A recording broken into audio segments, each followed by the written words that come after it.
a lei biológica da renovação.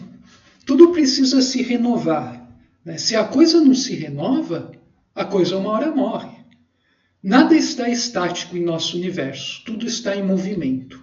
E movimento, vocês já sabem, claro, vocês já são PhD nisso, não é apenas movimento espacial, né? Esse é um aspecto muito baixo, né, muito pobre do movimento. O movimento deve ser compreendido em toda a sua integralidade, né? Então existem movimentos energéticos, movimentos vitais, movimentos psíquicos, né, da mente, movimentos espirituais, né, com um monte de tons de cinza entre todos esses. Então, a renovação é algo que está ocorrendo a todo momento, de todas as formas possíveis, em todas as escalas e níveis. Mas o ser humano, em particular, ele pode optar por resistir a essa renovação. E ele faz isso muito com o intelecto, o que acaba levando o ser a contrair vários distúrbios, né? Neuroses, doenças.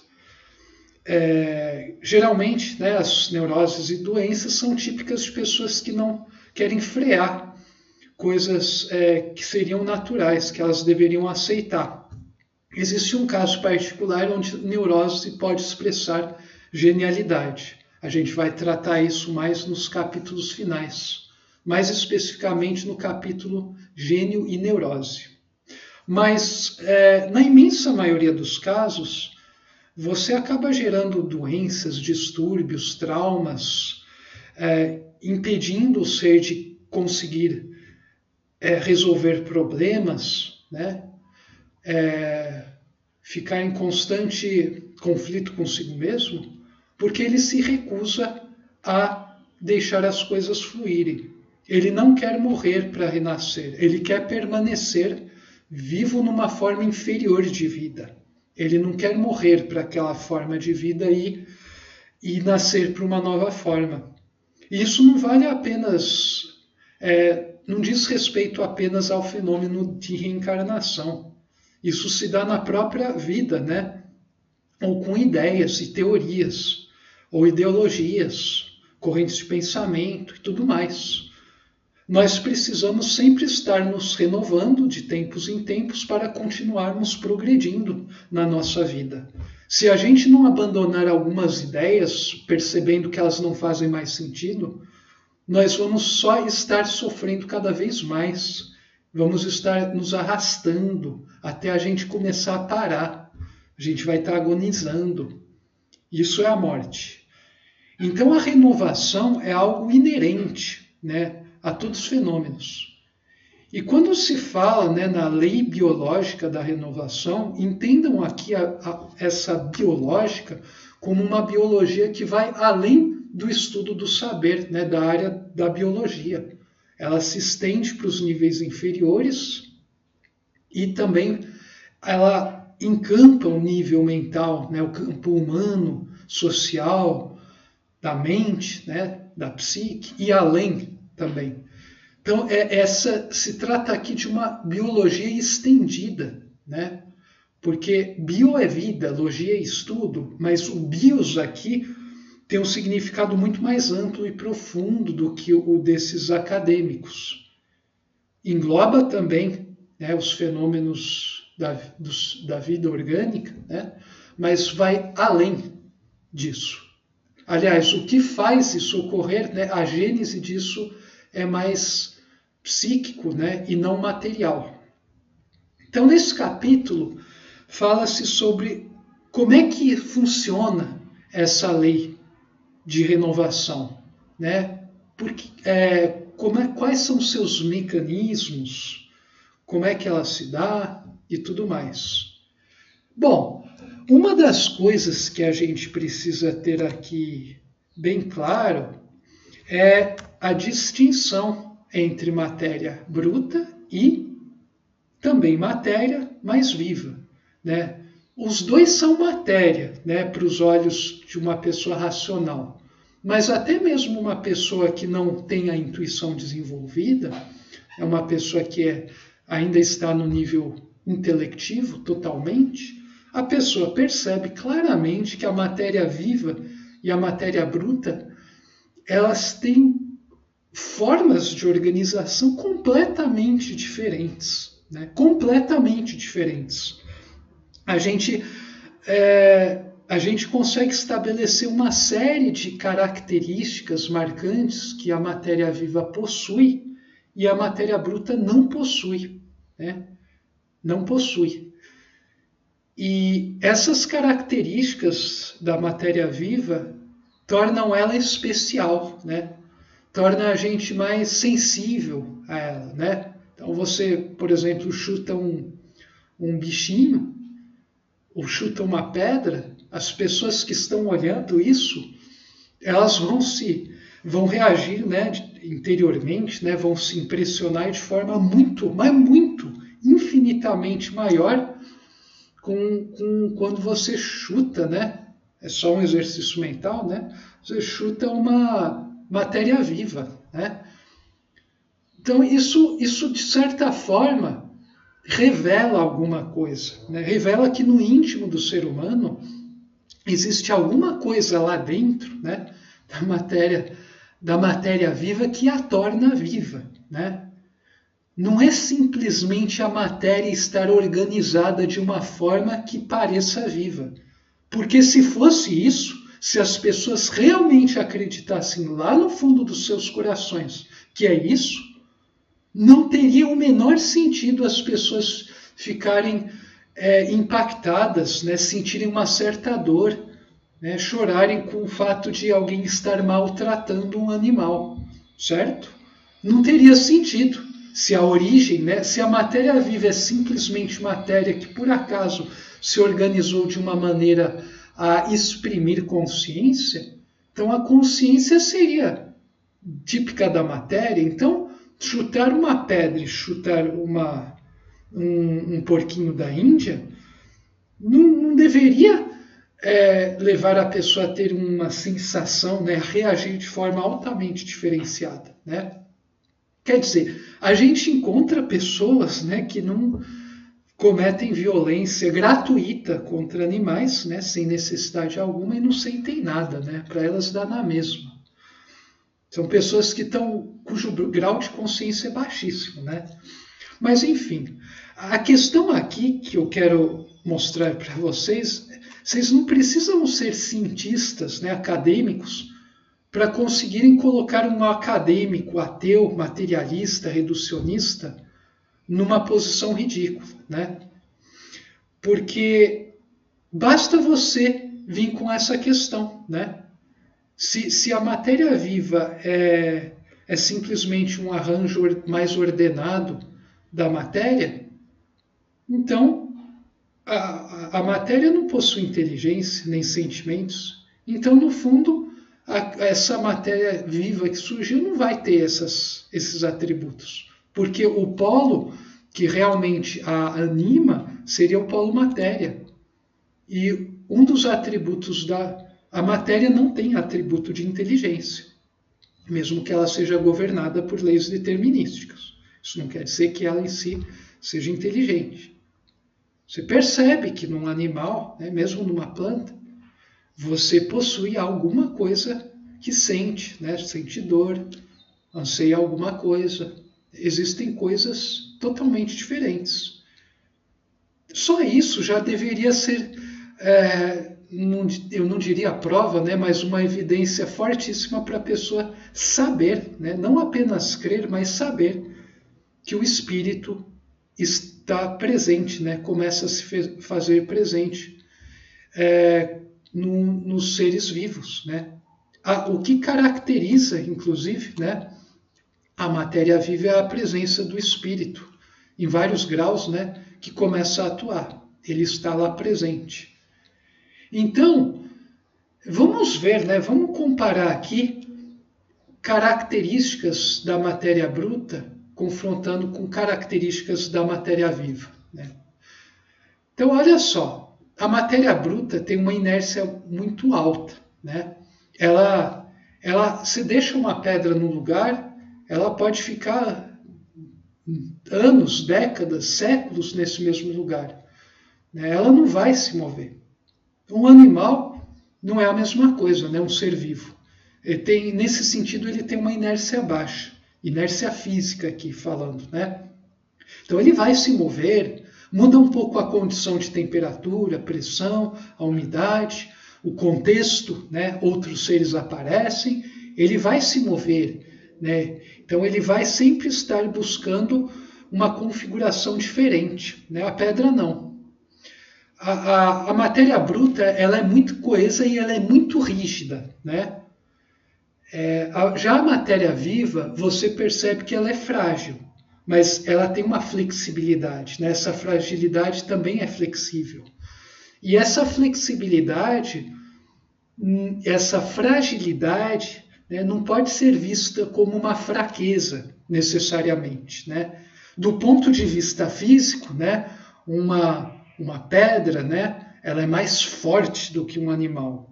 Mas, de um ponto de vista de inteligência, de capacidade de superação, de criatividade até, a gente pode ver a fragilidade como uma qualidade, né? Uma potência que acaba superando, né? Acaba compensando essa falta de rigidez física. Então, isso é uma das características mais marcantes da matéria viva. A matéria inerte, ela é estável. A matéria viva, ela é instável. Apesar de que ambas buscam equilíbrio, né? Tanto um ser vivo quanto uma pedra, né? Uma montanha, por aí vai, né? Tanto uma onça quanto uma pedra, elas buscam a estabilidade, né? A gente pode dizer assim. Só que a estabilidade que a pedra busca é uma estabilidade que é bem confortável para ela, né? É uma estabilidade estável, né? De baixo nível, que está perfeitamente alinhada com as leis, né? Com a segunda lei da termodinâmica. O equilíbrio, melhor dizendo, né? Equilíbrio. O equilíbrio que um ser vivo busca é um equilíbrio longe desse equilíbrio da matéria inerte. E por isso esse equilíbrio é instável, ele não consegue ser mantido por muito tempo, justamente porque é um equilíbrio que vai contra as leis do mundo físico, em especial a segunda lei da termodinâmica. Então, esse tipo de equilíbrio que o ser vivo busca tanto quanto um minério é um equilíbrio, é um regime permanente. É você querer se manter num platô. Só que o platô que o ser vivo busca manter é um platô de alto nível, de maior nível de complexidade, que possibilita maiores realizações. O equilíbrio que o minério busca é um equilíbrio de baixo nível, que não permite esses tipos de realização de alto nível. Por isso a gente fala em equilíbrio instável para as formas vivas e equilíbrio estável para as formas não vivas, para a matéria inerte. Percebam a diferença entre a palavra equilíbrio e estabilidade, né? Você pode ter um equilíbrio que seja estável ou um equilíbrio que seja instável. Percebam a diferença, né? Então, se não percebeu, você pode ficar pensando isso o resto da vida. É muito interessante, né? À medida que você for refletindo, contemplando a vida, as coisas, você vai percebendo o que eu quero dizer. Então, são dois tipos de busca de equilíbrio diferentes. Um é estável, outro é instável. Isso nos leva a esse quarto ponto aqui. A matéria bruta, ela não tem experiências, ela não tem memória, ela não se projeta para o futuro, ela não planeja, ela não é livre. Ela não tem experiências. Então, uma pedra não vai sentir dor, né? Uma pedra, né, pelo menos no sentido que um ser vivo sente, né? Ela não tem essas experiências, né? Ela não sente A percepção de tempo dela, a gente poderia dizer, é tão bruta, digamos assim, que a gente praticamente pode dizer que ela não tem nível de experiência. Já um ser vivo, ele tem experiências, né? As coisas que lhe acontecem marcam sua vida. E ele elabora essas experiências, ele age a partir dessas experiências. E no ser humano isso adquire uma característica muito, mas muito especial, que até transcende, né, em muito a do animal. Mas a matéria viva, ela elabora experiências. Ela sofre, ela sente alegrias, sente dores. Então, para o mal ou para o bem, né, para o ruim e para o bom, ela tem experiências, né? E isso é uma das coisas mágicas da vida, né? Ela elabora essas experiências, ela possui experiências. A história dela conta, né? O contexto conta, a relação com o meio conta. E daí a gente tem aquela questão do equilíbrio, né? O equilíbrio para a matéria, né? Se uma pedra pudesse falar e eu perguntasse para a pedra, olha, para você, o que é equilíbrio? A pedra ia falar, para mim o equilíbrio é ficar aqui paradinha em repouso, bonitinha, né? Estou aqui parada, eu não quero fazer mais nada. Para mim, ó, isso é o top, né? Top 10 da evolução. Ficar paradinha aqui, ó, não agir, não fazer nada. Daí se pudesse, né, perguntar para o animal e o animal respondesse, né, uma planta, mas mais especial um animal. Se você perguntasse para o animal e ele pudesse elaborar e responder, o que seria para ele, né, o equilíbrio, ele ia falar o seguinte, para mim o equilíbrio é movimento. Para mim o equilíbrio é estar sempre buscando a presa, né, ou fugindo do predador. Para mim o equilíbrio é estar olhando, cheirando, né, colocando meu focinho em outras coisas e acumulando essa experiência, estar atuando, né? Estar vivendo, melhor dizendo. Né? Então, esse seria o equilíbrio do ser vivo, né? Movimento. Equilíbrio não tem a ver com você estar parado. Né? Equilíbrio tem a ver com o que é natural ao seu nível evolutivo. Né? Repouso ou movimento. E no ser humano, a gente pode ainda ir mais longe, né? Para o ser humano, o equilíbrio é um movimento que não é só um movimento sensório, que tem a ver com coisas do mundo sensório, mas tem a ver com o movimento das ideias, com o movimento do pensamento e, no seu nível mais avançado, um movimento interior, um movimento espiritual. Seria um movimento também, como um animal, só que seria um movimento que transcende tudo do mundo físico, apesar de muitas vezes isso se manifestar no plano físico, certo? Porque está tudo integrado. Então, de uma forma ou de outra, para o místico, para o gênio, para o homem comum, né, para o ser humano atual, ou mesmo para um animal, para uma planta, a questão é que são seres vivos. E para esses seres vivos, o equilíbrio reside no movimento. Serão tipos diferentes de movimento, mas sempre será movimento. Já na matéria bruta, não. O equilíbrio é repouso. Então, isso é uma coisa importante aqui. E daí, aí que está a questão final. A matéria se conserva. A matéria bruta se conserva. A matéria viva, ela se desfaz e se refaz. Se desfaz e se refaz.